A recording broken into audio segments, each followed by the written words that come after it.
Have you ever wondered what happens to your personal information when you go on the internet? Have you ever wondered how you might protect your personal information online? This presentation will help you answer both of those major questions.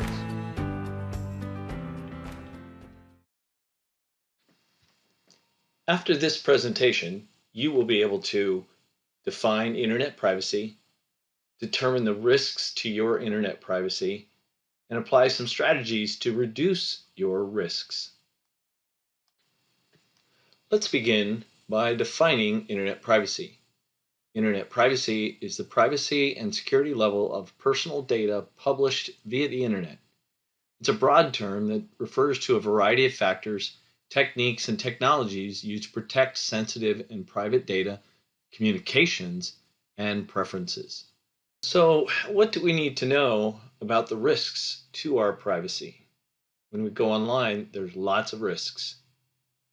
What may be most alarming to the typical user is that their private information is not secure and will more than likely be used and kept by the government or business.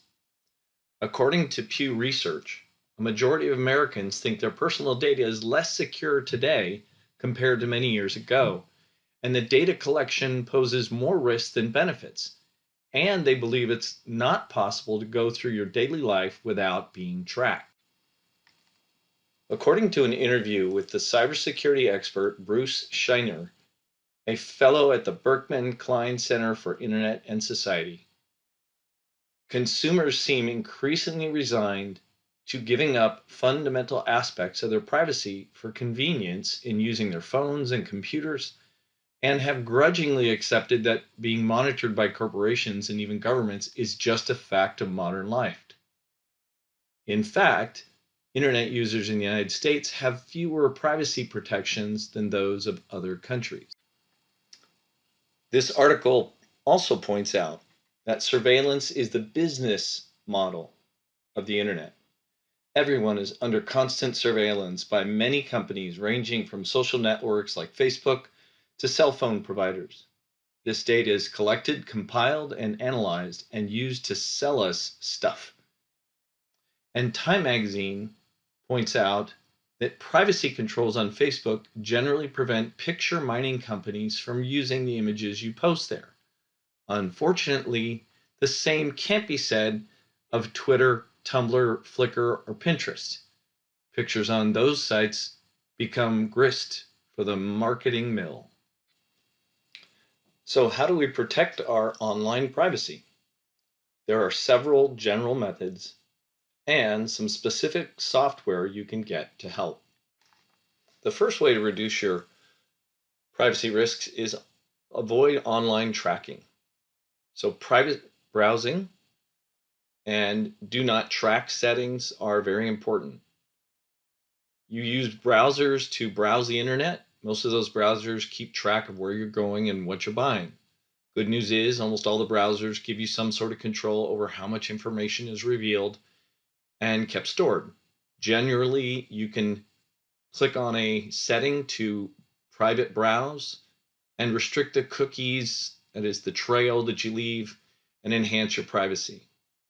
Also, some browsers have a literal do not track setting. However, these settings do not guarantee that you're not tracked.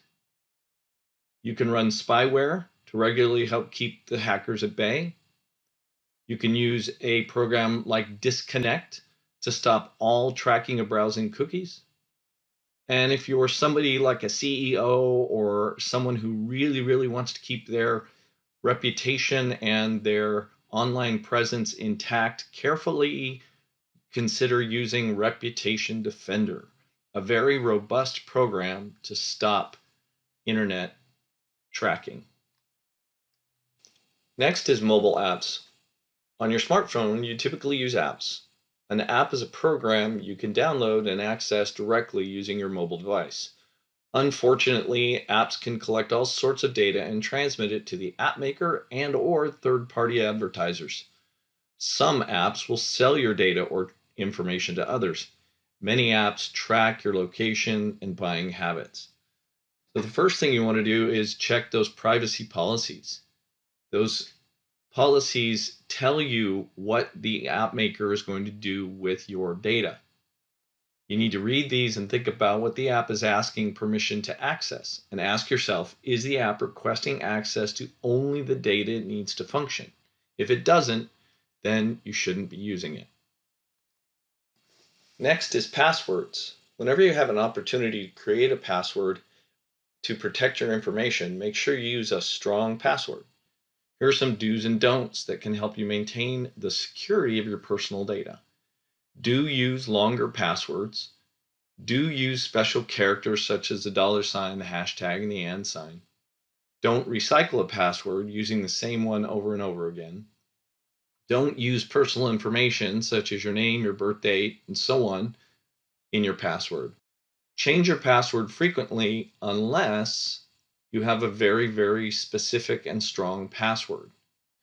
Do enable two-factor authentication when you can for your online accounts. And you can use also a password generator program. Last but not least are networks and Wi-Fi. Networks connect computers and smartphones and other devices to each other. And a wireless network offers the significant advantage of enabling you to build a computer network without stringing wires. Unfortunately, these systems usually come out of the box with security features turned off. This makes the network easy to set up, but also easy to break into. So when setting these up, use strong passwords for your networks. When installing, make sure that you use all the protocols, including firewalls. And make sure you update your computer and your Wi-Fi often. When using open Wi-Fi networks, be very careful what data you are transmitting in that network, as these are the easiest networks to hack into. So now you should have a good idea of the risks and potential ways to protect your online privacy.